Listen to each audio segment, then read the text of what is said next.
Morning doctor रोजी शाह। आज हम बी पार्ट थर्ड के सेकंड पेपर में सामाजिक मुद्दे के अंतर्गत विस्थापन का अध्ययन करने जा रहे हैं। सबसे पहले मैं आपको बताऊंगी विस्थापन का अर्थ तथा प्रकृति।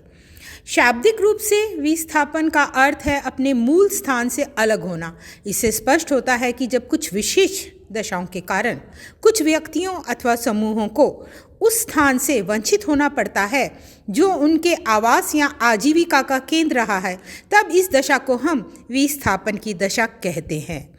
सभ्यता के आरंभिक काल में ही विभिन्न मानव समूहों ने उन स्थानों पर बसना शुरू किया जहाँ की भूमि अधिक उपजाऊ थी तथा जहाँ पानी की पर्याप्त सुविधाएं उपलब्ध थी। इसी कारण अधिकांश मानव अधिवास छोटी बड़ी नदियों के किनारे वाली भूमि पर स्थापित हुए। सभ्यता के आरंभिक काल से ही मनुष्य के सामने विस्थापन की समस्या किसी न किसी रूप में बनी रही है। उदाहरण के लिए नदियों में बाढ़ आने और अतिवृष्टि के कारण किसी क्षेत्र में पानी का बहुत अधिक भरा हो जाने, किसी क्षेत्र में महामारी का प्रकोप हो जाने या जंगली जानवरों का आतंक बढ़ जाने से एक बड़ी संख्या में लोगों का अपना मूल स्थान को छोड़कर दूसरे क्षेत्रों में जाकर बसना पड़ता था। ऐसी सभी दशाएं प्राकृतिक विस्थापन के रूप को स्पष्ट करते हैं। विस्थापन का दूसरा रूप वह है जिसमें एक विशेष स्थान पर रहने वाले लोगों को अपने निवास स्थान से इसलिए वंचित होना पड़ता है कि उनकी भूमि क्षेत्र का उपयोग किसी विकास कार्य के लिए करना आवश्यक समझा जाने लगता है। इस दशा में सरकार द्वारा उन्हें अपनी भूमि की मामूली कीमत देकर भूमि से वंचित कर दिया जाता है।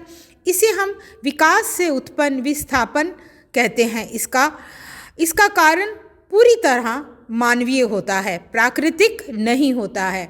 अभी जो मैंने आपको बताने की कोशिश की वह ये कि एक तो विस्थापन का कारण होता है प्रकृति, प्राकृतिक कारण, और दूसरा जो कारण होता है वह मानवीय कारण होता है।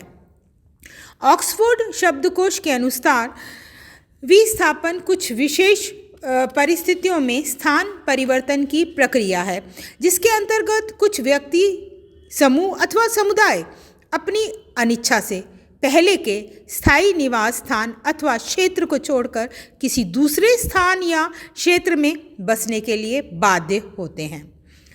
सरला बहन, जो कि गांधी जी की शिष्य थीं, उन्होंने अपनी पुस्तक संरक्षण या विनाश में लिखा है कि वर्तमान विस्थापन अनियोजित विकास का एक ऐसा परिणाम है जो एक बड़ी संख्या में व्यक्तियों को अपने उस सामुदायिक जीवन से पृथक करता है जिससे साधारणतः उसके आर्थिक एवं सामाजिक अस्तित्व के रूप में देखा जाता है। व्यवहारिक रूप से यदि हम इसे देखें